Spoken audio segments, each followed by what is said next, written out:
What's up, everyone? It's Doug the Dog Guy, owner and founder of Bad to the Bone Pet Care, here with my girl Harper in the dog park today. I saw someone ask in one of the pet sitter Facebook groups the other day about what to include in a client update. And I thought that was a great question. So I'm here at a drop-in visit. I'm gonna walk you through the key essentials that should be included in every visit. And then I'm gonna show you my exact update to Harper's mom at the end of this visit.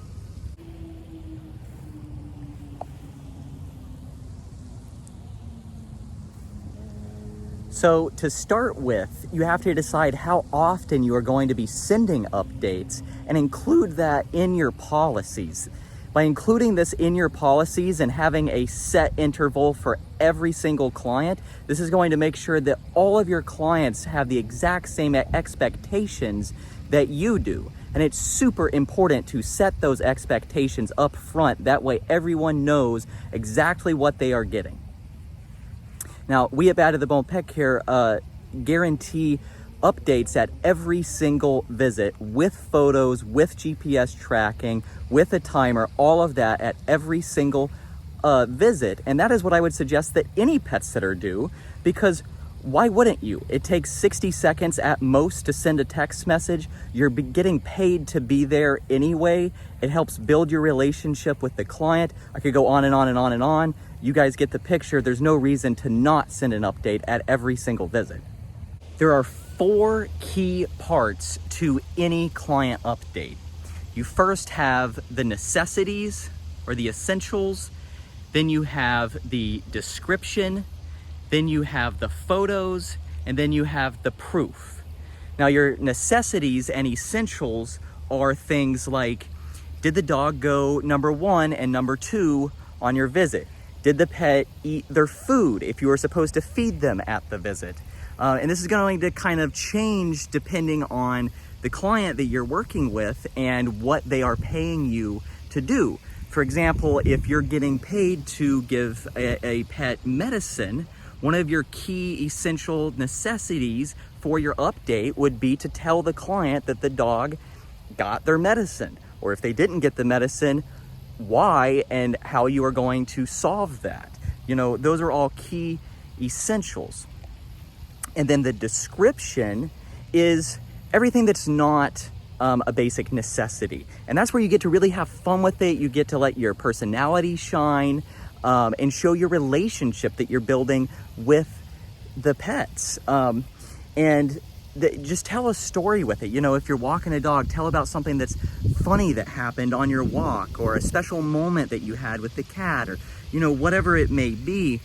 And the best updates weave those key necessity details in with the description, in with the story, so it all fits together as one nice flowing paragraph.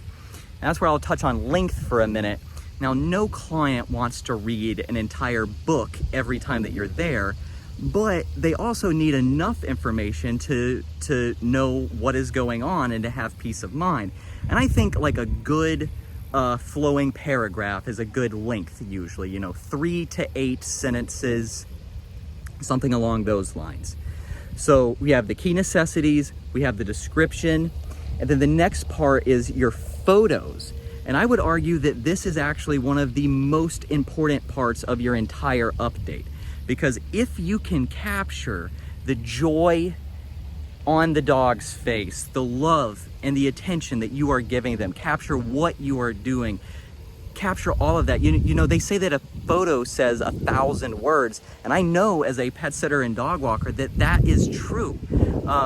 If you can capture great photos, you know, showing all of these different things, then all of a sudden your written update gets a lot less attention. And I can guarantee you that clients never share the paragraph that you wrote with their friends or on social media, but they will share those photos. So think about your future free marketing potential when you take your photos as well. Not only the peace of mind and all of that kind of stuff. There's a lot of nuances that go into that. And then your final part of your update, the 4th part, is your proof. And photos are actually part of your proof. You know, because let's say that one of the things that you're supposed to do at this drop-in visit is feed the dog. Well, take a photo of the dog eating. That's proof that you did what the client told you to do, and that the dog ate its food. You know, that's undeniable evidence right then and there. So I would say take photos of everything. You know, I will often take 20 or more pictures during a 30-minute visit. I may only send the client 3 or 5, but I have those other 15 to look at to know if there's ever anything in question. I have photo proof of everything that happened or didn't happen. And then the other part of your proof, there's 3 parts to your proof. You have the photo, then you have your GPS tracking, and then you have your timer. Now, there is no excuse to not provide your clients with GPS tracking and a timer. There are literally free apps that can track you and time you. Now, there are paid ones. I, in my team, use a paid one called Time to Pet, but there are free ones that you can download called, there's one called Tractive Dog Walk that I've used before. There are a few other ones.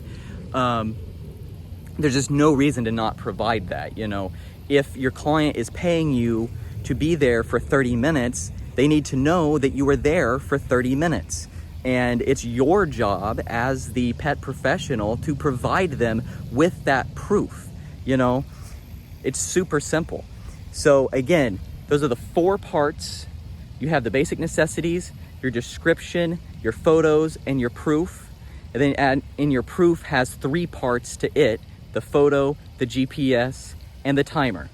Now I'm gonna walk Harper back to her house. We're getting pretty hot here at the park.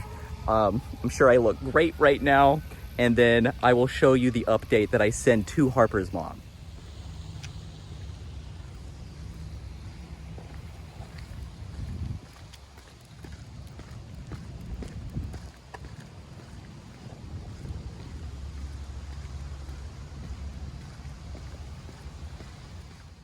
All right, so I will put a screenshot of my update so you can see what I'm talking about here. But what I said was, hi, Harper was very excited to see me. She jumped up and wiggled all over when I let her out. We walked to the park and played fetch for about 20 minutes. She laid down by the gate and said, it's time to go. There was a black lab mix off leash by one of the buildings, and Harper was actually uncharacteristically calm when she saw him, but we quickly changed course to avoid him. I refilled her water and gave her love when we got back. She wasn't interested in her lunch at all. I tried feeding her inside and outside and hand feeding her, but she didn't want it, so I put it in the fridge. It was so nice to see Miss Harper again. And of course, I included the timer and the GPS tracker. You'll see all that on the screen. And again, I use Time to Pet, so this is what an update from Time to Pet looks like. I'll put some of my photos that I sent the client on the screen as well. But this is what a very basic update should include at the bare minimum. Please like this video and share it with other pet professionals, and subscribe to my channel to stay up to date with my weekly content.